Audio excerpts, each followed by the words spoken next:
The Internet's First Serial Killer. Seems like the title of a movie from the horror genre.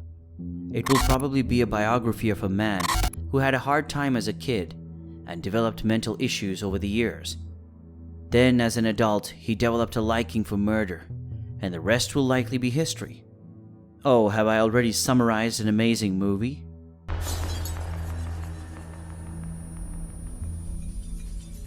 Welcome back to the Crime Lab channel. In today's video, we'll be looking at the story of the internet's first serial killer.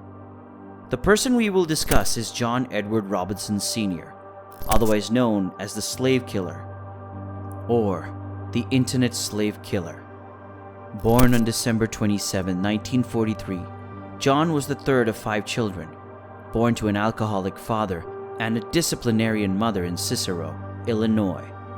In 1957, at the age of 13, John became an Eagle Scout and traveled to London with a group of scouts to perform before Queen Elizabeth II.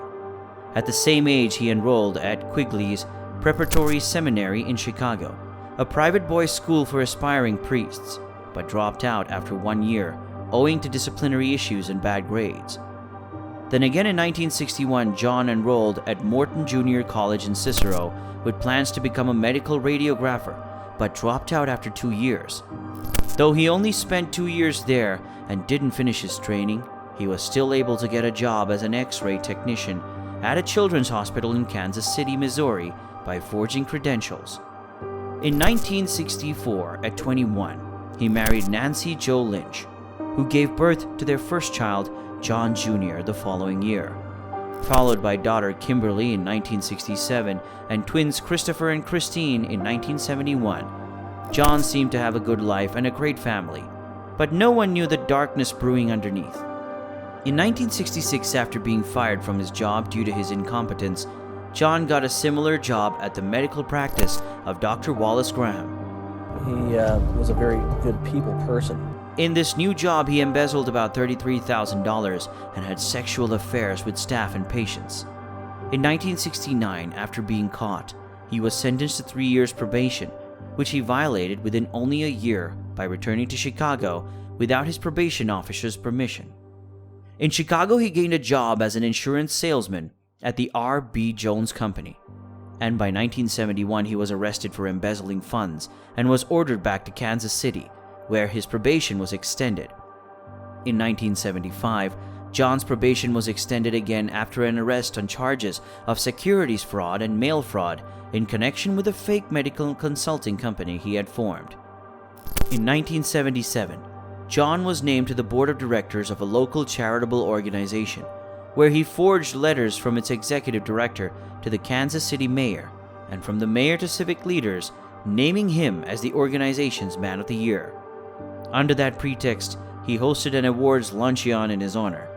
When the media covered it, several people realized John had forged their recommendations.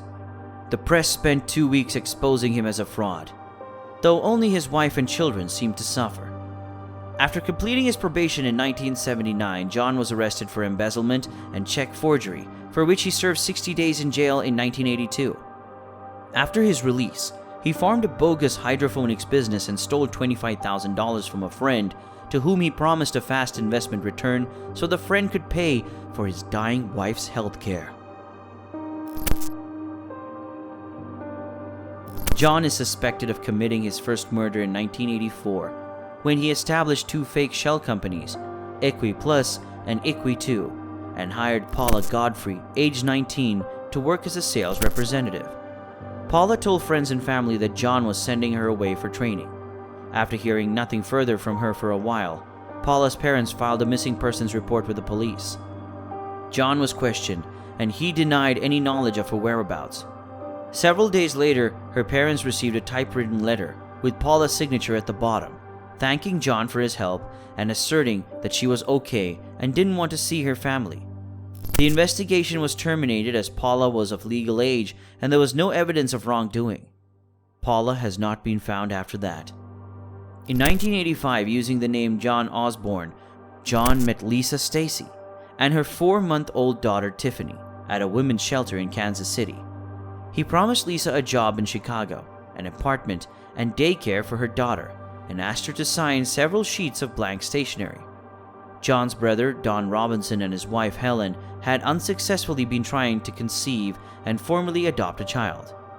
John claimed to have connections in the adoption business and used this opportunity to his advantage. A few days later, he contacted his brother Don and sister-in-law Helen and informed them that he knew of a baby whose mother had committed suicide. For $5,500 in legal fees, the couple received Tiffany and a set of authentic-looking adoption papers with the forged signatures of 2 lawyers and a judge. On the other hand, Lisa Stacy was never heard from again. The same day, Lisa's family filed a missing persons report, and John was investigated on suspicion of violating the Mann Act, which initially prohibited white slavery and transportation of women across state lines for immoral purposes. As John's probation was reevaluated, he became a major player in the underground sex industry. The FBI sent in a female undercover agent to pose as a potential prostitute for him, but became so concerned that her life was in danger and pulled her out. An important witness in John's trial for violating his probation was a prostitute named Teresa, who worked for him and was also his mistress. John had threatened Teresa by sticking the barrel of a loaded gun into her vagina after she displeased a client. Not long afterwards, in 1987, he went to prison on a theft conviction and wasn't released until 1993.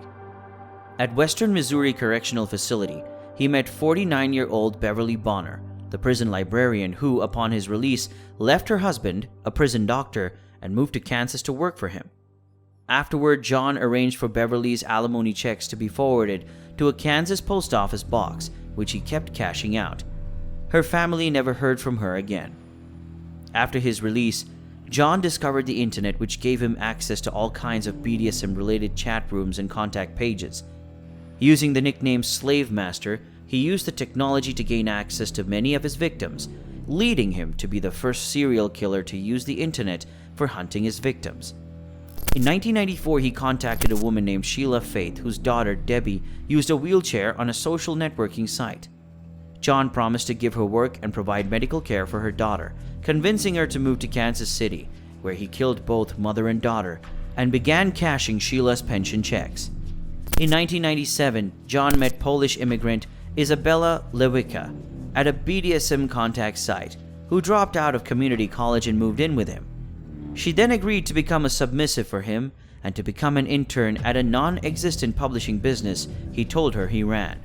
She signed a 115-year slave contract, which gave him possession of all her belongings, including her bank accounts, and he killed Isabella in 1999. His last known victim was Suzette Troughton, another submissive at a BDSM site who worked as a nurse.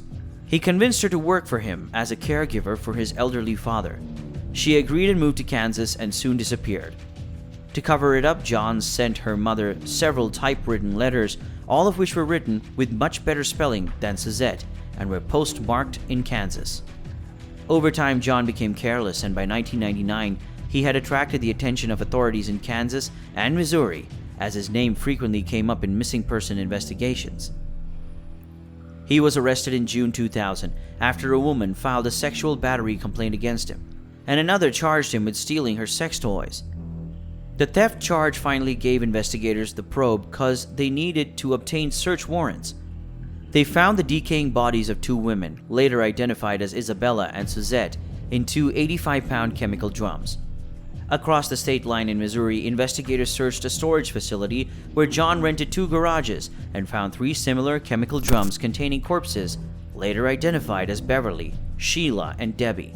All 5 women were killed in the same way, by 1 or more blows to the head with a blunt instrument. He was found guilty in 2003 for 3 murders committed in and around Kansas City, Missouri, receiving the death penalty for 2 of them. In 2005, he admitted responsibility for 5 homicides in Missouri as part of a plea bargain to receive multiple life sentences without the possibility of parole and avoid more death sentences. John remains on death row at the El Dorado Correctional Facility in Kansas. Kansas and Missouri police fear that there are undiscovered victims. Investigators say he's maintained the secrets about what he's done with the women. He won't ever tell. It's the last control that he's got. There are probably other barrels waiting to be opened, other bodies waiting to be found. Thank you for watching this video. Hit us up in the comment section and give us a thumbs up if you liked the video. And also don't forget to subscribe to the channel for more videos.